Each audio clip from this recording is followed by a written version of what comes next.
Hi Thomas, how you doing? I'm good, thank you. You? Yeah, good, thanks.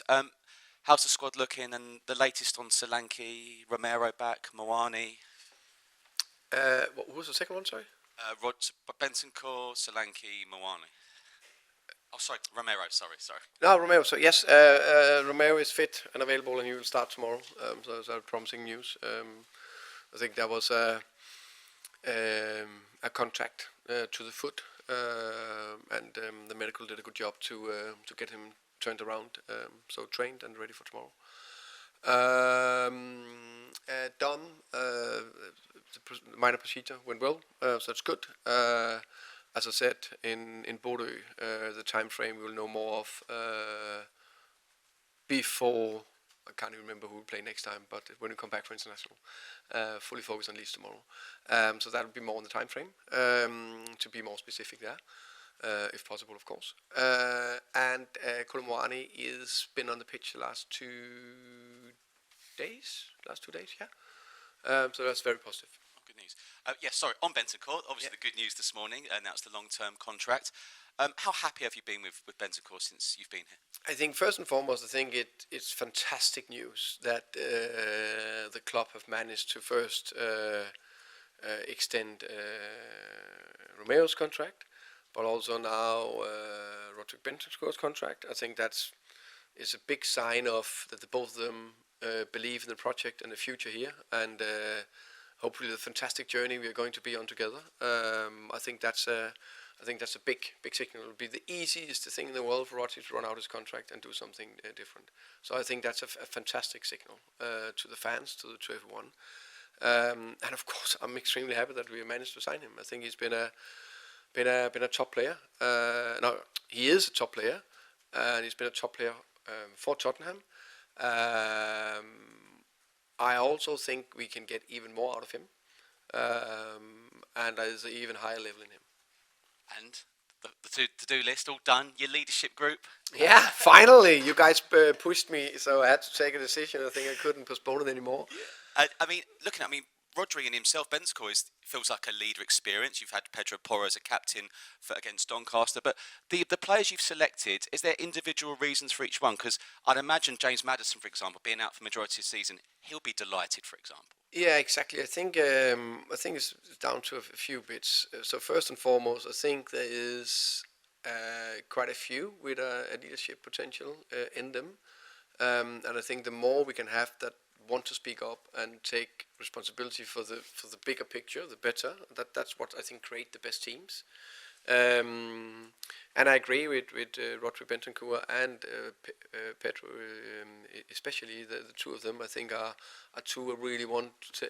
I want them to take a lot of responsibility, and I think they do very well. But I also think this group, how can you say, also cover the squad to make sure we get around to everyone, make sure that all the groups, even that we're one big group, are touched and in sync. So there's lots of factors into that. I fully appreciate it's only October, but you've had so many changes in and out, incomings and outgoings. The squad's sort of settling down now. When do you get the chance to maybe speak with Vinay and Johan and the other board in terms of looking ahead to even January? Because it comes around so quick. Yeah. To be fair, it goes quick. Everyone that is well organized, they will probably a week after the window shut, or 2 weeks maximum, they will start preparing the next following windows. So, of course, Vinay Johan is on top of that, preparing that, and then we, of course, will have a meeting relatively soon, where we will start to talk about it, and then progress the planning from there. Sure. Hi Thomas, I wanted to ask about the recent record in terms of coming back into games, because Mickey van der Ven said in midweek it's a sign of resilience and a sign of the mentality within the squad, but how wary are you of that not becoming a pattern? Yeah, of course. We could start tomorrow, try to to get up 1-0 first. I think it's football, and in football it's there's a relatively big, how can you say, risk then the opponents will score, and you need to manage to do that. So to manage to overcome that. And if you see the amount of games different teams are playing, I don't know what the percentages of how many times you get 1-0 down compared to what time you get 1-0 up, but you definitely need to have the ability to come back from setbacks. And I think the mentality and the foundation we are building, I think, is very important that you're able to do that. And I'm very pleased we managed to do it 3 times in a row, because I think a big thing, of course, it'll be nice just to run over teams and win 3-0 easy, but very few teams do that. This is the Premier League, the most competitive league in the world. It's impossible. Everyone is beating each other, left, right, and centre, more or less, except maybe 2-3 teams. And then we're playing Champions League, which is the best competition in the world, a club competition in the world.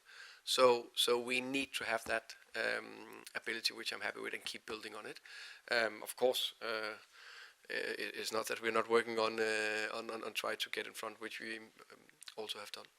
In terms of the stats, they are showing that the right side of your attack, where of course we see Pedro and Mo operating, they're creating 45.8% of your chances in the Premier League this season, compared to 25% on the left and 29.2% through the middle. So how much are you working at the moment to try and improve the amount of chances you're creating from the left? Because of course the right side is doing really well at the moment.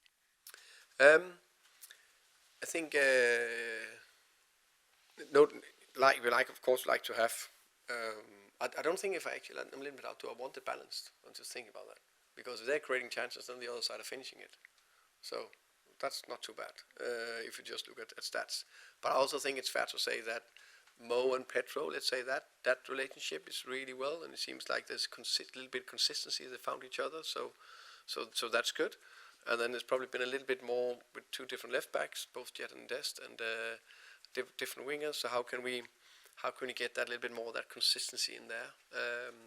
And I think that links a little bit to the little bit more in sync and flow we try to work on the final third. But I'm relatively positive around that. I think Wilson is showing promising signs. I think Xavi is showing promising signs. I think Richie scored 3 goals and been fit the whole period. So I think it's getting there. Lucas show promising signs. So not too much of a concern for you? No, not for now. In terms of your opponents tomorrow, Leeds, they haven't lost at home in the league for more than a year, while of course Spurs have the best away record in the Premier League this season. So where do you think this game could be won and lost? I think first and foremost, I think Leeds they've done very well since they got promoted, and I think Daniel Farke and his staff have done well. And big respect for Daniel. I've known him for many years. He's a good colleague and friend in the game.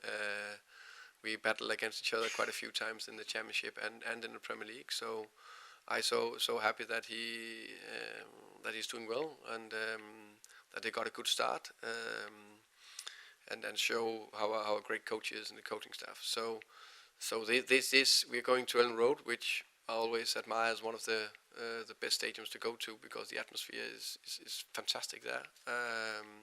So it's a game we're looking forward to play. But also that I'm very aware that they haven't lost once. You said in the last year, I think that was the stat, yeah? They haven't lost at home in the league for more than a year. Their last loss was 1-0 at home to Burnley on the 14th of September. It's more than a year. Sorry, I thought it was 1. More than a year. It's extremely. So I actually got that stat, but I got it wrong from my analysis department. So clearly, and we know that because of their fans and their home ground, they've been very good. I think the way they started the Premier League, it gives them a lot of confidence.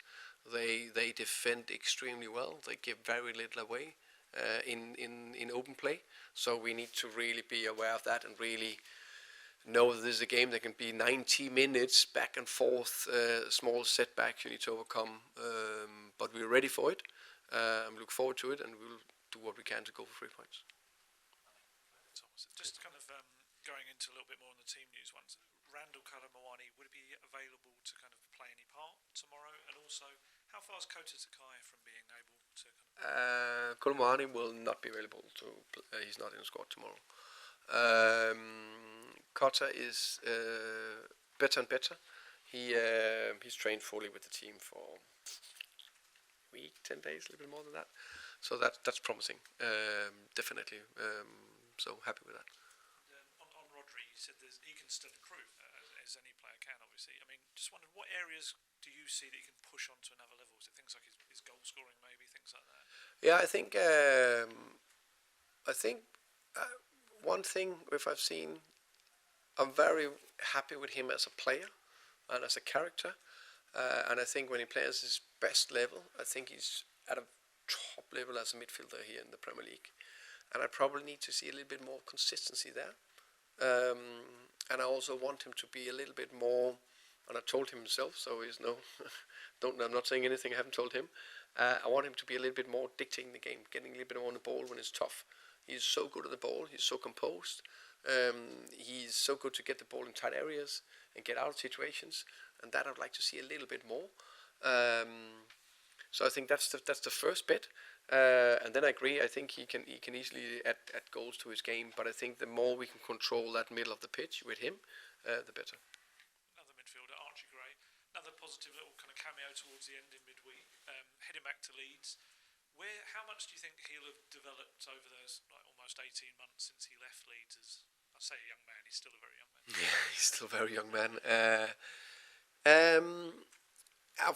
Of course, I didn't follow him with laser focus because I was in another club last year, but I think he played a lot of Premier League minutes, which always good for the development. No matter what, if you play right back.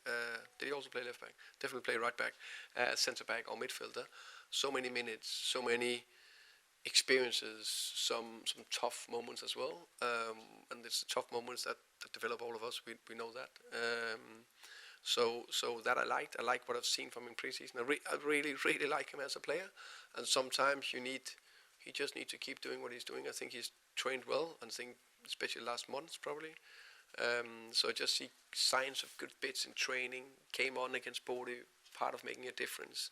I think he did good against Doncaster. Learned a lot. They played a way where they took the 8-out man mark, so it was a little bit more difficult to shine, if that makes sense.